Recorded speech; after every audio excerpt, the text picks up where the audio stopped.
నల్గొండలో బీఆర్ఎస్ రైతు మహాధర్నాలో కేటీఆర్ మాట్లాడుతున్నారు. ఇప్పుడు లైవ్ చూద్దాం. కేసీఆర్ ఉన్నప్పుడు మాకు బ్రహ్మాండంగా ఇక్కడ వసతులు ఉండేది.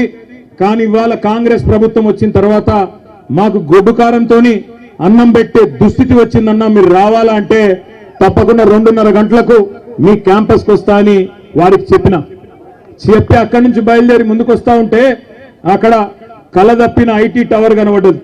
మరి అందులో వెంకటరెడ్డి వచ్చినాక ఎవరన్నా ఉన్నారో లేకపోతే తాగుబోతులు అడ్డా అయిందో నాకు తెలియదు. కానీ మొత్తానికైతే కలదప్పింది ఐటీ టవర్.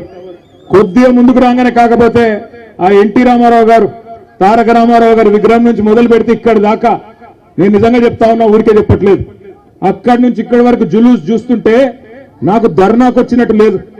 నాకు నిజంగా మళ్ళీ కేసీఆర్ గారు గెలిచి ముఖ్యమంత్రి అయినారు, మన ప్రభుత్వం వచ్చింది, మన భూపాల్ రెడ్డి తిరిగి ఎమ్మెల్యే అయిందన్నంత గొప్పగా బ్రహ్మాండంగా ఈరోజు అక్కడి నుంచి ఇక్కడి వరకు ఒక విజయోత్సవ ఊరేగింపు చేసినట్టు మరి ఇక్కడికి వచ్చినాకనైతే తొక్కిసలాట జరిగే పరిస్థితి కనబడేది. ఇక్కడికి వచ్చినాక అట్లాంటి పరిస్థితి.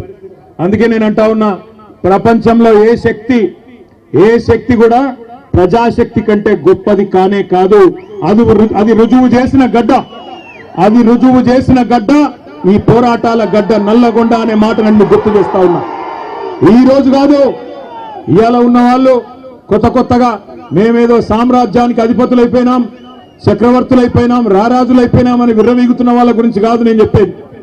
ఒకనాడు బండెనుక బండి గట్టి 16 బండ్లు గట్టి ఏ బండ్లు ఓడతావు కొడుకో నైజాము సర్కరోడా అని ఆనాడున్న నియంతను నిలదీసిన గడ్డ నల్లగొండ. అందుకే పోరాటానికి స్ఫూర్తి అయిన నల్లగొండ గడ్డకు వందనం.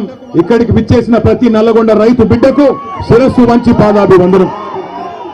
కేసీఆర్ గారు తెలంగాణ ఉద్యమంలోనే ఇక్కడికి వచ్చేటప్పుడు మా సోదరుడు రసమై బాలకృష్ణ గారు గుర్తు చేస్తా ఉండే, అన్న ఒక్క మాట చెప్పాలి, నువ్వు తప్పకుండా యాద్ చేయాలన్నాడు. ఏందన్నా అంటే చెప్పినాడు, అన్న ఒకనాడు కేసీఆర్ గారు స్వయంగా పాట రాసిండే, పక్కన కృష్ణమ్మ ఉన్న ఫలితమేమి లేకపాయే, పాలమూరు నల్లగొండ పంటలన్నీ ఎండిపాయే అంటూ కేసీఆర్ గారే స్వయంగా కలం పట్టుకొని మరి మన నల్లగొండ దుస్థితి గురించి వర్ణించి ఆనాడు జలసాధన ఉద్యమంలో 2002-03 సంవత్సరంలోనే పాట రాసిండు అని అన్న చెప్పిండు.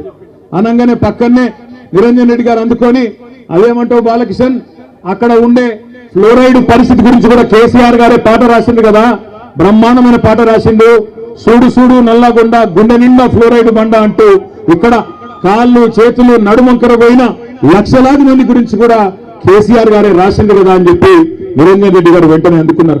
ఇవాళ కొంతమంది తెలిసి తెలియని మూర్ఖులు, తెలిసి కూడా తెలియకుండా అజ్ఞానంతో మాట్లాడుతున్న వాళ్ళకు ఒక మాట చెప్పాల్సిన అవసరం ఉంది.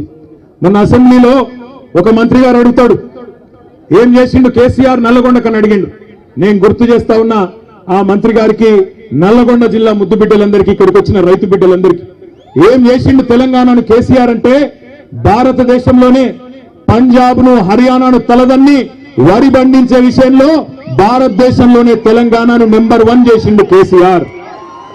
తెలంగాణ భారతదేశానికి నెంబర్ 1 అయితే మొత్తం తెలంగాణలో నల్లగొండ జిల్లా వరి ధాన్యం ఉత్పత్తిలో నెంబర్ 1 చేసిండు కేసీఆర్ అనే మాట గుర్తు చేస్తా ఉన్నా. ఎట్లా చేసిండు అంటే ఎన్నడూ కూడా మీ టైలెండ్ గ్రామాలకు ఆ ఎస్ఆర్ఎస్పి స్టేజ్ 2 కింద ఉన్న తుంగతుర్తి కావచ్చు, కోదాడ కావచ్చు, సూర్యాపేట కావచ్చు, ఎన్నడూ నీళ్లు వచ్చేది కాదు. అదేవిధంగా ఎన్ఎస్పి కింద కూడా ఎన్నడూ టైలెండ్ గ్రామాలకు నీళ్లు ఇచ్చే పరిస్థితి లేదు. కానీ కృష్ణలో, గోదావరిలో ప్రతి ఒక్క నీటి బొట్టును ఒడిచిపెట్టి అటు పాలమూరు రంగారెడ్డి ఎత్తిపోతల పథకం కట్టినా, ఇటు ప్రపంచమే ఆశ్చర్యపడే స్థాయిలో కాళేశ్వరం ప్రాజెక్టు కట్టినా, చివరి మడి వరకు, చివరి తడి వరకు నీళ్ళిచ్చిన రైతు బిడ్డ, రైతు నాయకుడు కేసీఆర్ గారు అనే మాట నేను మీకు గుర్తు చేస్తా ఉన్నా. ఇవాళ ఎవరెవరో రావచ్చు, ఏదేదో మాట్లాడచ్చు.